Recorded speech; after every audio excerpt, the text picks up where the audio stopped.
পৃথিবীর গভীরতম রহস্যগুলোর একটি লুকিয়ে আছে সমুদ্রের তলায় এক শহর, যেটি হাজার হাজার বছর আগে বিলীন হয়ে গেছে। কেউ বলে এটা আটলান্টিস, একটি পৌরাণিক সভ্যতা। আবার কেউ কেউ বলেন এটা হলো দ্বারকা, ভগবান কৃষ্ণের হারার নগরী। আজকে আমরা জানব এর আসল ইতিহাস কী। চলুন শুরু করি। 2000 সালে ভারতের গুজরাট উপকূলে সমুদ্রতলে বিজ্ঞানীরা খুঁজে পান কিছু আশ্চর্য ধ্বংসাবশেষ। পাথরের স্তম্ভ, রাস্তা, এমনকি বাড়িঘরের মতো কাঠামো, সব কিছু প্রায় 30 মিটার গভীরে। রেডিও কার্বন পরীক্ষায় দেখা যায় এগুলোর বয়স অন্তত 9000 বছর, অর্থাৎ এটা আধুনিক সভ্যতার অনেক আগের কথা। ভারতের প্রাচীন শাস্ত্র মহাভারত বলে রাজা কৃষ্ণ ছিলেন দ্বারকা নামের এক স্বর্গীয় নগরীর অধিপতি। শত্রুদের সঙ্গে যুদ্ধের পর সেই নগরী এক ভয়ঙ্কর জলোচ্ছ্বাসে সমুদ্রগর্ভে তলিয়ে যায়। এখন প্রশ্ন এলো যে এই সমুদ্রতলে পাওয়া শহরটি কি সেই প্রাচীন দ্বারকা যা মহাভারতে উল্লেখ করা হয়েছে? আরও একটি চমকপ্রদ ঘটনা এবং ফ্যাক্টস।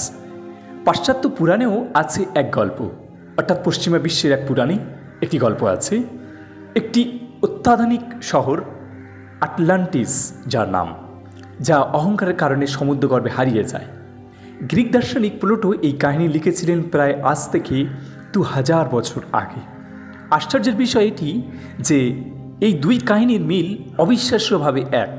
উভয় সমুদ্রগর্ভে তলিয়ে যাওয়া উচ্চ সভ্য নগরী, যা আটলান্টিস এবং দ্বারকা নামে দুটি শহরের সঙ্গে হুবহু একই রকম মিলে যায়।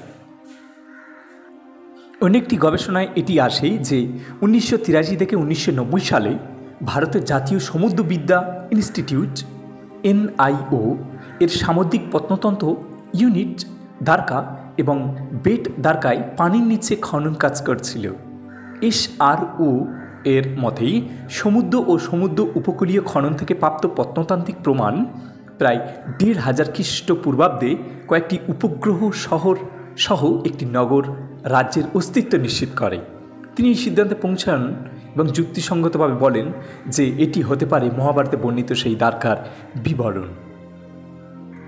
এখন আমাদের কাছে প্রশ্ন হলো যে দ্বারকা ডুবল কিভাবে এই পানির নিচে চলে গেল।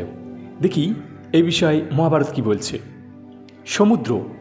যে সমুদ্র তীরে আঘাত করেছিল, হঠাৎ প্রকৃতির দ্বারা নির্ধারিত সীমানা ভেঙে ফেলল।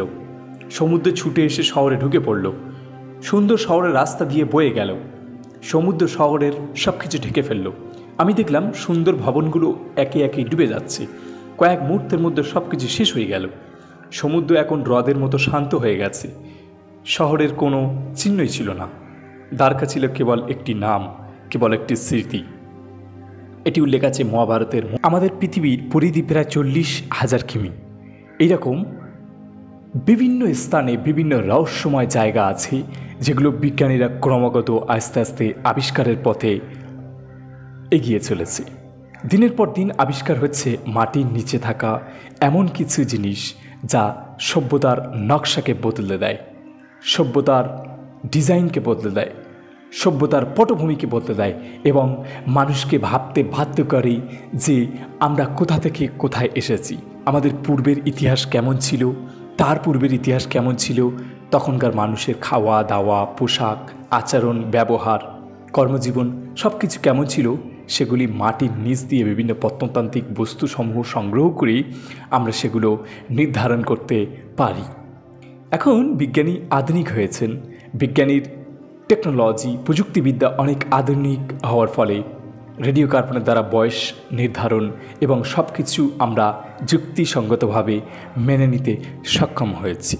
অথবা দ্বারকা নিয়ে হয়তো এই শহর প্রমাণ করে মানব ইতিহাস আমাদের ধারণার চেয়ে অনেক পুরানো, আর সমুদ্রের তলায় এখন ঘুমিয়ে আছে আমাদের হারিয়ে যাওয়া অতীত সমূহ। এভাবেই করে কত শহর পানির নিচে তলিয়ে যায়, কত বড় বড় দেশ মাটির নিচে আজও চাপা পড়ে আছে, যেগুলো আমরা একের পর এক আপনাদেরকে আস্তে আস্তে সঙ্গে জানাতে থাকবো। সঙ্গে থাকুন। ভিডিওটি ভালো লাগলে একটি লাইক করুন, সাবস্ক্রাইব তো আছেই।